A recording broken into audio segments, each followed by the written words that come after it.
Bem-vindos todos a mais uma aula da nossa escola bíblica.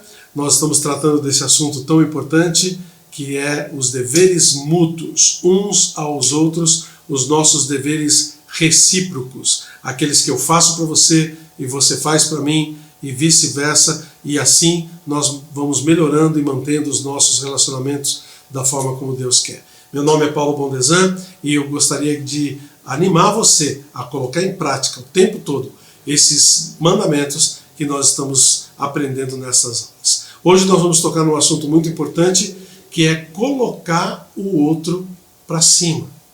Colocar o outro para cima. Tá? Mas antes da gente entrar, vamos rever as nossas bases aqui, os nossos versículos-chave.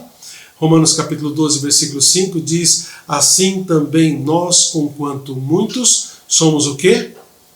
Um só corpo em Cristo e membros uns dos outros. Esse uns dos outros, esse termo, é uma única palavra no grego, a palavra alelon, que significa uns aos outros de verdade, tá bom? Lembra que a gente está falando aqui de mandamentos que foram dados para a igreja. Mas quem é a igreja? Nós somos a igreja. Nós somos o corpo de Cristo. Então esses mandamentos são para que nós os pratiquemos. Olha 1 Coríntios 12, 27. Ora, vós sois corpo de Cristo e individualmente membros desse corpo. Então, quando eu cumpro esses deveres para com você e você para comigo, nós estamos cumprindo os objetivos do Senhor para a igreja, o seu corpo. Tá? Os objetivos então são união, edificação e crescimento da igreja e lógico, fazendo tudo isso, nós vamos melhorar os nossos relacionamentos uns com os outros. Tá bom? Então é muito importante que a gente tenha isso bem em mente. Olha, há coisas da vida que fazem a gente parar, né?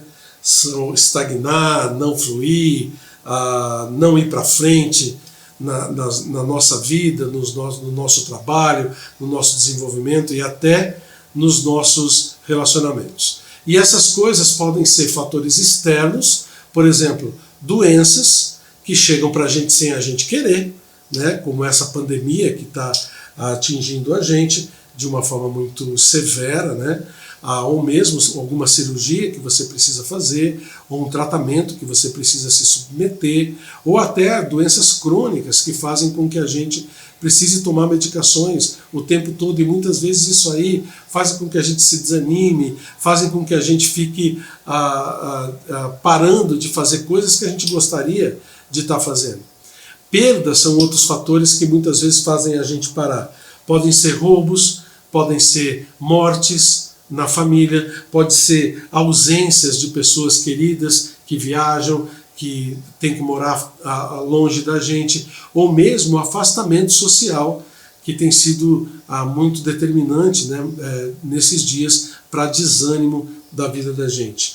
Também a situação financeira, quem é que não fica estagnado com a situação financeira ruim, né, faz a gente parar, ou mesmo falta de oportunidade. Às vezes você está desempregado, às vezes você não tem clientes para dar continuidade ao seu trabalho, ou mesmo não passou naquele vestibular que você gostaria de ter passado, repetir de ano ou repetir de matéria, numa matéria que foi muito difícil na escola. Tudo isso faz com que a gente desanime, que a gente pare. Mas também existem fatores internos, que esses fatores externos muitas vezes fazem com que a gente potencialize, com que a gente aumente esses fatores internos, como desânimo, por exemplo, tristeza e até depressão. Então são fatores que fazem com que a gente pare, com que a gente desanime, com que a gente não tenha vontade de fazer as coisas. Tá? Mas o que fazer quando vemos o outro nessa condição? Porque lembra que nós estamos aqui falando de deveres mútuos.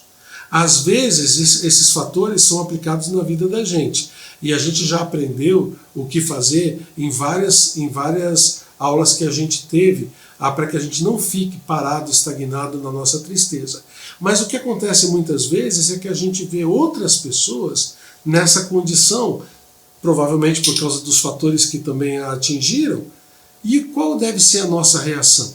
Às vezes a gente está em paz, mas a gente vê o outro estagnado, parado, triste, sofrendo. A gente pode ter uma de 3 reações. Tá? Primeiro, aquela reação de eu não tenho nada a ver com isso, não é problema meu. Tá? Então, olha, ele que está nessa situação, eu não posso fazer nada, então deixa essa pessoa se virar. Tá?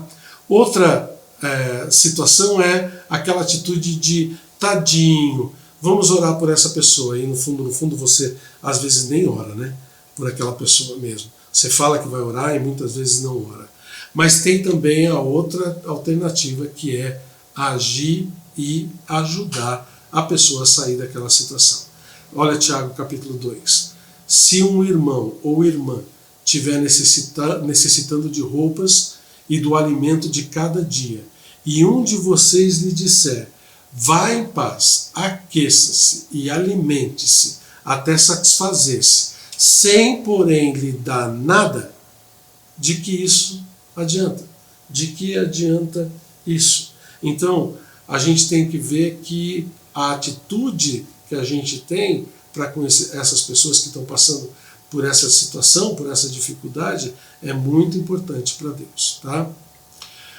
Há 3 bons motivos para a gente poder agir em prol do outro e ajudá-lo a sair de uma situação assim. Primeiro, é que se nós não fizermos isso, nós estaremos pecando contra o Senhor. Você lembra de Tiago capítulo 4, versículo 17? Quem sabe que deve fazer o bem e não faz, comete pecado. Então, se eu tenho condição de ajudar aquela pessoa, se eu tenho condição de fazer alguma coisa por ela, eu devo fazer. Tá? Outro bom motivo. Nós vamos querer que alguém nos ajude quando nós estivermos mal, quando nós estivermos nessa situação. A gente vai querer que as pessoas ao nosso redor façam alguma coisa por nós. A gente vai precisar muitas vezes de ajuda para sair dessa situação. E se a gente quer que isso seja feito com a gente tem que fazer também para o outro. Olha o que o Senhor Jesus nos ensinou. Como vocês querem que os outros lhe façam, façam também vocês a eles. Sem esperar nada em troca, sem esperar que a pessoa faça primeiro. Viu a situação? Vai lá e faz. Isso é amor ao próximo de verdade. Tá? Outro bom motivo é que é um mandamento, um dever mútuo. Tá bom? E nós vamos ver esses deveres aqui agora.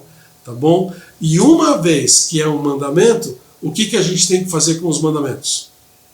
Pura e simplesmente obedecer. Mandamento bíblico a gente não discute, tá, gente? Mandamento de Deus a gente obedece, ponto final.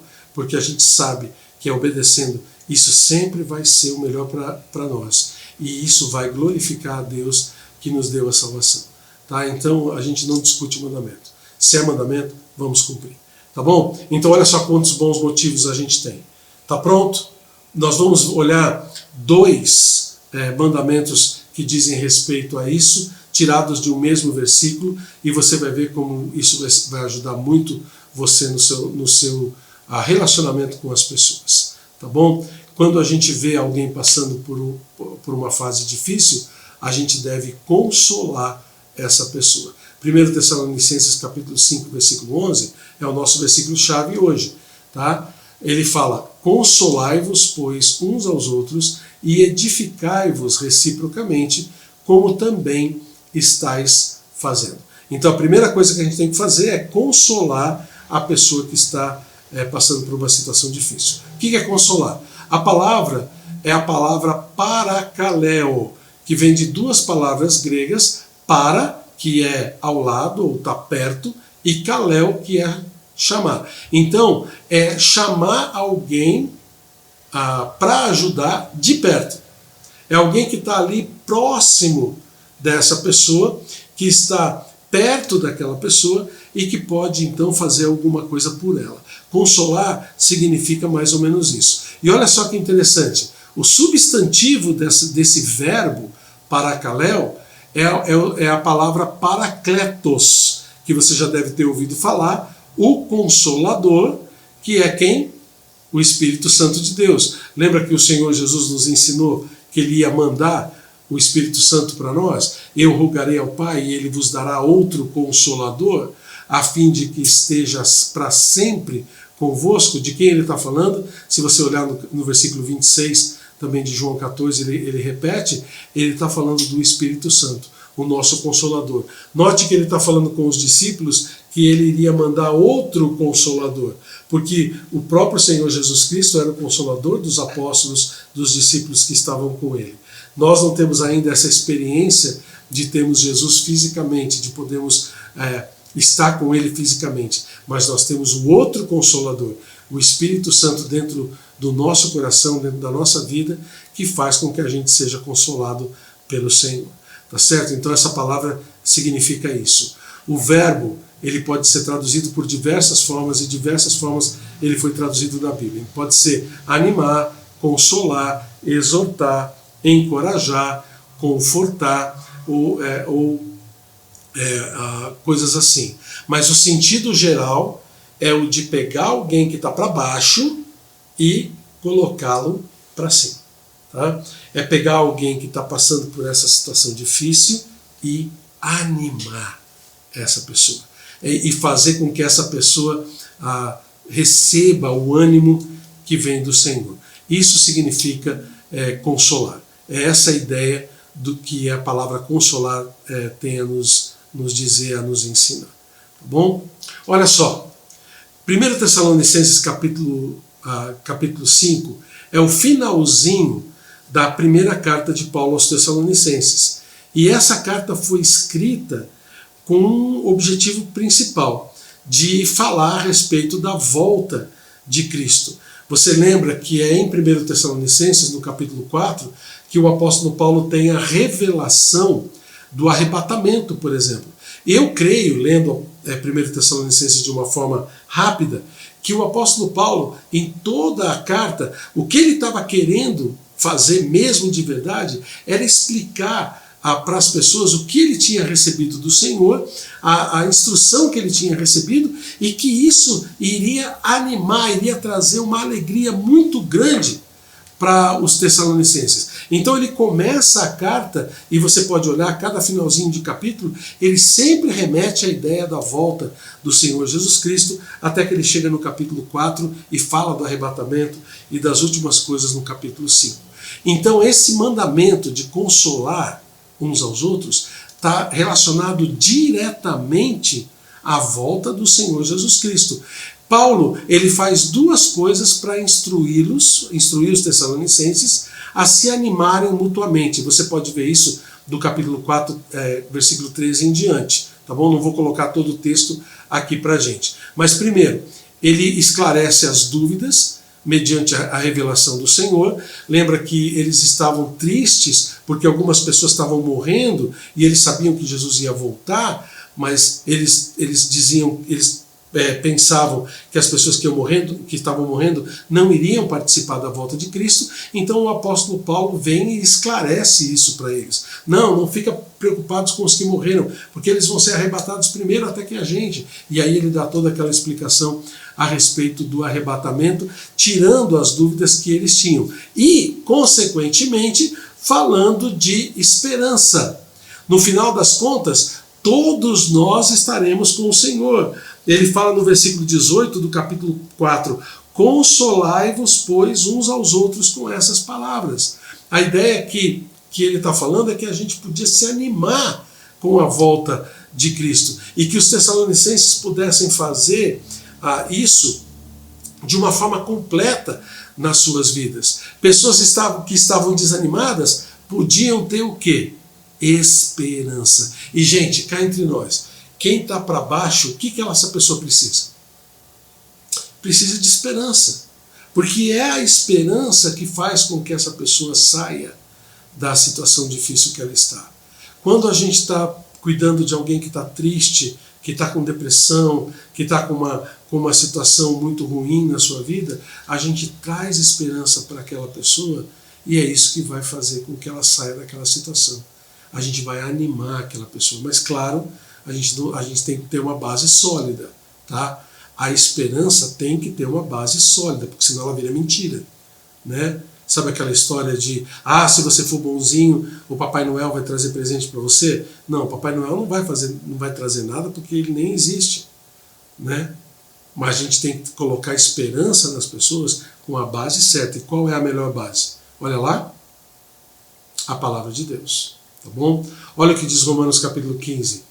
Pois tudo o que foi escrito no passado foi escrito para nos ensinar, de forma que por meio da perseverança e do bom ânimo, procedentes das Escrituras, mantenhamos a nossa esperança. Tá vendo? Então, quando a gente consola uns aos outros, o que a gente faz? A gente pega aquela pessoa que está triste, sentada na cinza, e traz ânimo para aquela pessoa, traz esperança para aquela pessoa.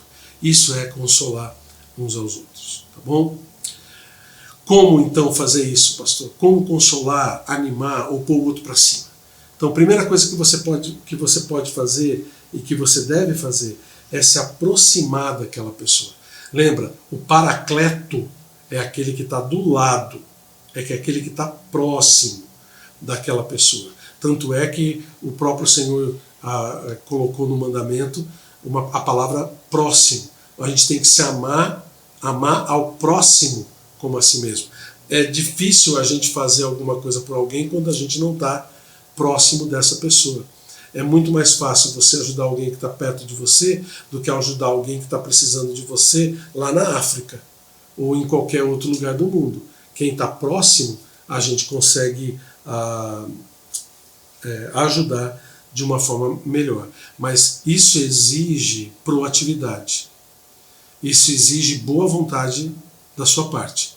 Porque você pode tranquilamente ficar quieto ali no seu lugar, esperar que as pessoas cheguem para você, esperar as demandas, né, como a gente fala, e para que você possa fazer alguma coisa. Não, o que ele está falando aqui, consolar-vos uns aos outros, não é isso. É você sair do seu lugar, da sua zona de conforto, ir lá, se aproximar daquela pessoa e ajudá-la de uma forma boa. Outra coisa que você pode fazer é demonstrar empatia. O que é empatia? Empatia é você tentar colocar-se no lugar daquela pessoa, né? Talvez aquela situação difícil que ela está passando é uma situação que você já passou. Então você pode chegar para ela e falar: olha, eu já passei por isso, eu sei como é que é. Então, e aconteceu isso comigo. Deus fez isso na minha vida. E aí você pega aquela pessoa que ainda está numa situação ruim, da qual você já se livrou, e pode ajudá-la a sair de lá também. Isso é consolação. Outra coisa importante é ouvir com atenção ao invés de ficar falando. Muitas vezes a gente quer tanto ajudar as pessoas que a gente fala, fala o que ela tem que fazer, o que ela deixa de fazer, e fica falando, às vezes até falando um versículo atrás do outro para ver se aquilo a pessoa possa, de uma forma ou de outra, pescar alguma coisa do que você falou. Não, para um pouquinho e tente ouvir aquela pessoa primeiro. Pare um pouquinho e deixa ela transmitir para você aquilo que você pode ajudar ela. Porque muitas vezes a gente chega numa situação, a gente vê uma pessoa que está passando por uma situação difícil e a gente tem uma percepção, a gente tem um conceito do que está acontecendo com aquela pessoa. E aí a gente já vem com ideias meio prontas para poder ajudá-la. Mas às vezes, ouvindo, a gente vê que aquilo não é bem assim como a gente pensava. E a gente pode então, através da orientação do Espírito Santo, e olha como ele orienta, hein? A orientação do Espírito Santo para a gente mudar aquela opinião nossa a respeito da situação e ajudá-la de uma outra forma. Mas para isso a gente precisa ser um bom ouvinte, tá? Pronto para ouvir, lembra? Tardio para falar. Isso é uma coisa importante que a gente tem que fazer. Outra coisa que você pode fazer também para consolar, animar, colocar o outro para cima, é transmitir esperança a partir da nossa fonte. Qual é a nossa fonte mesmo? A palavra de Deus. Tá? Transmita a esperança. Leia versículos para essa pessoa que dizem respeito ao seu problema. Se você não sabe, pega o seu celular, pega uma palavra-chave, a própria palavra esperança, a palavra ânimo, coloca ali, ele vai te mostrar alguns versículos que você pode ajudar aquela pessoa. Ou mesmo procure uma ajuda mais especializada, se for necessário, mas leve essa esperança para ela. Às vezes você não pode resolver o problema daquela pessoa ali naquele momento, mas você pode dar esperança no coração dela para que você possa levar ela para alguém que pode ajudar. E isso é trazer esperança. Você chega para ela e fala, eu não posso resolver, mas eu posso te ajudar a ir para alguém que pode. Pronto, já colocou esperança no coração dela, entendeu? Transmita essa esperança para a pessoa. E aqui por último, ore, mas ore de verdade com aquela pessoa. Não é só aquela coisa de falar, eu vou orar por você, tá bom? Para o que você está fazendo e ora com a pessoa ali na hora. Parar? É exatamente isso. Sabe, muitas vezes, isso já deve ter acontecido com você, porque aconteceu comigo também, muitas vezes, a gente chega para a pessoa e fala, tadinho, vou orar por você. E depois, nem lembra de orar. Não é assim? Já aconteceu com você? Então, antes de você prometer que vai orar, para um pouquinho, chama a pessoa e fala, peraí, vamos orar com você aqui. E não precisa fazer aquelas orações enormes, ora com aquela pessoa especificamente sobre a necessidade dela naquele momento. E você vai ver já o Espírito Santo de Deus atuando, trazendo ânimo, consolo, através de você para a vida daquela pessoa. Não tem coisa mais gostosa. Não é gostoso a gente poder fazer isso? Então essa é a nossa tarefa, consolar uns aos outros. E no mesmo versículo de 1 Tessalonicenses capítulo 5, a gente vê o outro mandamento. Ele fala, consolai-vos, pois, uns aos outros e edificai-vos reciprocamente como estão fazendo. Então, consolar é uma coisa, edificar é outra. Quando a gente consola, a gente está indo lá, pensa na pessoa sentada ali no chão, e você está indo lá no lugar onde ela está sentada, e você vai e abriga ela ali, consola ela e dá esperança. Edificar já é o próximo passo. Edificar é você pegar aquela pessoa e fazer ela ficar de pé, é pegar aquela pessoa e trazer ela para que ela possa voltar a fazer as coisas da forma como precisa fazer. Então é consolo primeiro e edificação na sequência. Pegou? É assim que a gente tem que fazer. Vamos lá então. A palavra edificar é a palavra construir, tá? Como se constrói uma casa, como se constrói algum edifício, tá? Eu coloquei os versículos ali para você ver depois, tá bom? Também é construir também uma vida nova. A palavra de Deus usa essa palavra sobre o nosso caráter, sobre o nosso conhecimento, sobre o nosso aperfeiçoamento. Então, da mesma forma como se constrói uma casa, a gente constrói caráter. Da mesma forma como se edifica um edifício, né, uma edificação, edificar um edifício, né, a gente também edifica vidas. A gente também constrói vidas. Então a mesma palavra é usada para as duas coisas. Tá bom? Lembra dos objetivos do dever mútuo que a gente viu no comecinho da aula?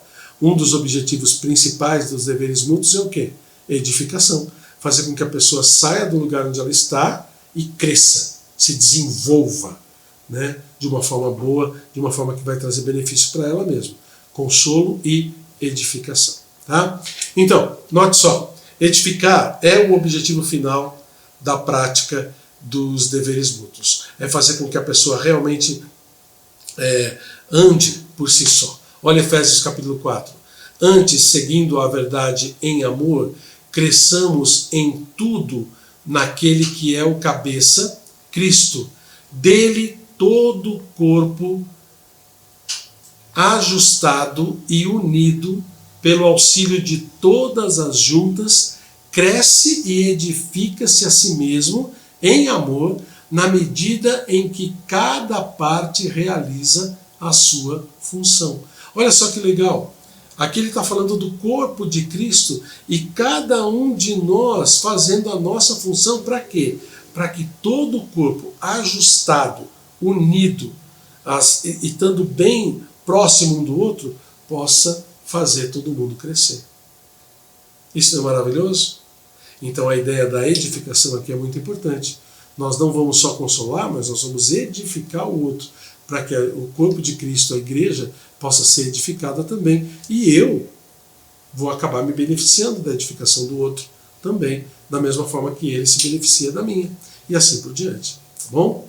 Olha só, somos incentivados a fazer de tudo para a edificação mútua. Olha quantos mandamentos a gente tem relacionados a isso. No falar, por exemplo, nenhuma palavra torpe saia da boca de vocês, mas apenas a que for útil para edificar os outros, conforme a necessidade, para que conceda graça aos que a ouvem. Quantas palavras a gente fala que não servem para nada? Ou pior ainda, né? Que servem para rebaixar a pessoa, que servem para julgar a pessoa, que servem para fazer com que a pessoa se sinta mal. Não, as palavras que a gente fala devem ser palavras para edificar, palavras que façam com que a pessoa se sinta melhor depois de ouvir aquilo que a gente está falando, que busque o seu crescimento. Também a gente tem que edificar nas escolhas que a gente faz. 1 Coríntios 10, tudo é permitido, mas nem tudo edifica. Tem certas coisas que eu posso fazer, que não é nem pecado de fazer, mas ela edifica, quer dizer, ela vai trazer para mim algum crescimento, ela vai trazer alguma coisa para mim que realmente vai contribuir para eu me aproximar mais do Senhor, ou eu estou simplesmente jogando o tempo fora fazendo essas atividades. E como a gente tem coisas que a gente simplesmente joga tempo fora, né? Ah, pastor, mas eu tenho que ter meu tempo de descanso também. Claro, e isso não é jogar tempo fora. Descansar é importante também. Mas muitas vezes, e você sabe do que eu estou falando, a gente exagera em muitas atividades que não levam a gente a crescimento nenhum, que não tem valor nenhum na vida da gente. E aí, no exagero, o que acontece? A gente acaba fazendo escolhas que não nos levam à edificação. Bom? Então, faça escolhas corretas na sua vida, escolhas que vão fazer você crescer e não simplesmente jogar seu tempo fora. Outra coisa, na nossa fé, olha, Judas fala, edifiquem-se, porém, amados, na santíssima fé que vocês têm orando no Espírito. Como é que a gente fortifica a nossa fé? Como é que a gente edifica a nossa fé? Lembra de Romanos capítulo 10, versículo 17?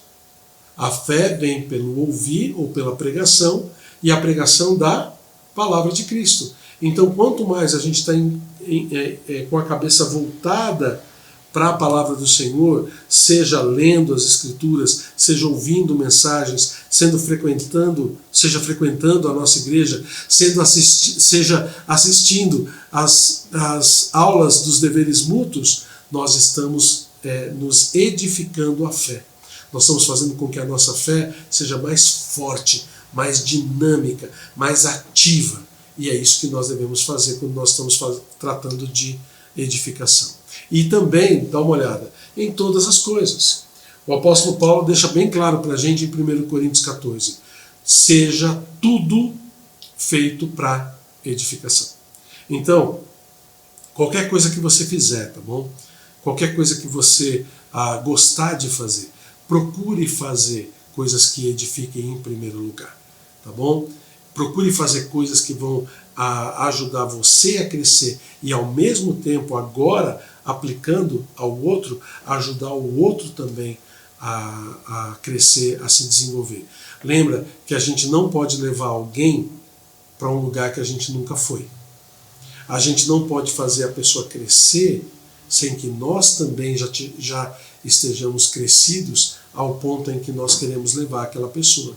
Então, se eu não fizer coisas para a minha própria edificação também, eu não vou poder ajudar na edificação de outro. Tá bom? A igreja foi criada para nos ajudar nessa edificação mútua. Depois você dá uma olhada, por favor, em Efésios capítulo 2 e capítulo 4. Não fomos nós quem inventamos a igreja, tá bom? O pastor Paulo não inventou a igreja. A igreja batista não inventou a igreja. Tá? A igreja foi inventada pelo próprio Senhor Jesus Cristo. Foi Ele quem teve essa ideia de criar um grupo de pessoas que unidas, ajuntadas, ajustadas, iriam ter esse crescimento e essa edificação mútua das suas próprias vidas. Isso a igreja serve, é para isso que a igreja serve. É para isso que a igreja foi criada. Note Romanos capítulo 15. Esforcemo-nos em promover tudo quanto diz a paz e a edificação mútua. A igreja serve para isso. A igreja vai nos ajudar a ter essa edificação mútua e a gente tem que se esforçar para isso. Então, frequente a sua igreja. Não deixe de frequentar os cultos. Assistir às aulas que a gente tem no YouTube e que podem ser difundidas para outras pessoas que estão passando por dificuldade. E ajude outras pessoas na edificação que você tem aprendido. Tá certo? Olha só, como eu vou fazer então para edificar o outro? Sabendo que de todas essas coisas que Deus quer de mim também. Primeiro, ajude o outro a se erguer. Faça alguma coisa, crie alguma coisa para que ele saia dessa situação de inanição, de desânimo, de estagnação que essa pessoa está. Sabe, às vezes a única coisa que falta para ela é força. Ela tem muitas vezes as condições, mas falta forças para ela sair do lugar onde ela está. Então você estendendo a mão e dando força para ela, ajudando ela a se erguer, a tirar ela da cama, a tirar ela do sofá, a tirar ela daquela situação difícil, simplesmente pegando na sua mão e trazendo ela para onde você está, você já vai estar criando uma edificação enorme dentro do coração daquela pessoa. Como a gente faz? Ajudando o outro a se erguer. Outra coisa que você pode fazer é aconselhar biblicamente. Prepare-se com a palavra de Deus. Peça ao Senhor que lhe dê a palavra certa para falar para aquela pessoa. Às vezes o que está faltando para aquela pessoa é simplesmente uma direção. E o que mais pode nos ajudar, nos dar direção na vida, do que a própria palavra de Deus. Lembra do Salmo 119, 105? Lâmpada para os meus pés é a tua palavra e luz para os meus caminhos. Então, muitas vezes a pessoa precisa simplesmente de um norte. Ela simplesmente precisa de alguém que fale para ela, ó, anda nesse caminho, vai por aqui, ó, vai por aqui que você vai acertar. E o seu conselho bíblico vai ajudar muito essa pessoa. Outra coisa que você pode fazer e deve fazer é caminhar junto com essa pessoa.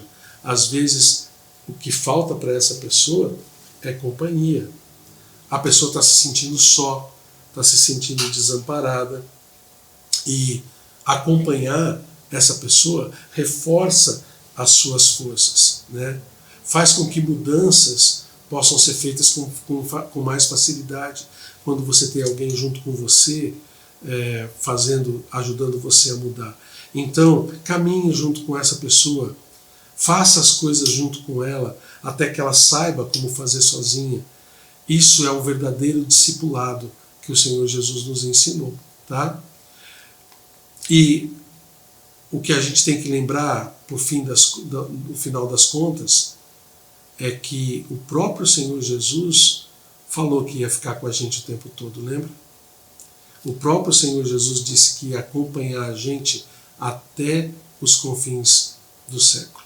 Então, ande junto com a pessoa, ajude ele a se erguer, aconselhe biblicamente, caminhe junto com essa pessoa e eu tenho certeza que você vai ajudá-la a se edificar. Tá bom? Então, o que nós aprendemos hoje? Nós estudamos deveres mútuos que nos instruem a fazer algo por alguém que está para baixo, tá bom? Então nós sempre relembrando que a base é o amor, nós vamos estar dando amor para essa pessoa e nós aprendemos 2 deveres que vão ajudá-lo a se erguer: consolar e edificar o outro, tá? E quando nós somos sensíveis para a aflição do outro, quem é que ganha? Todo mundo ganha.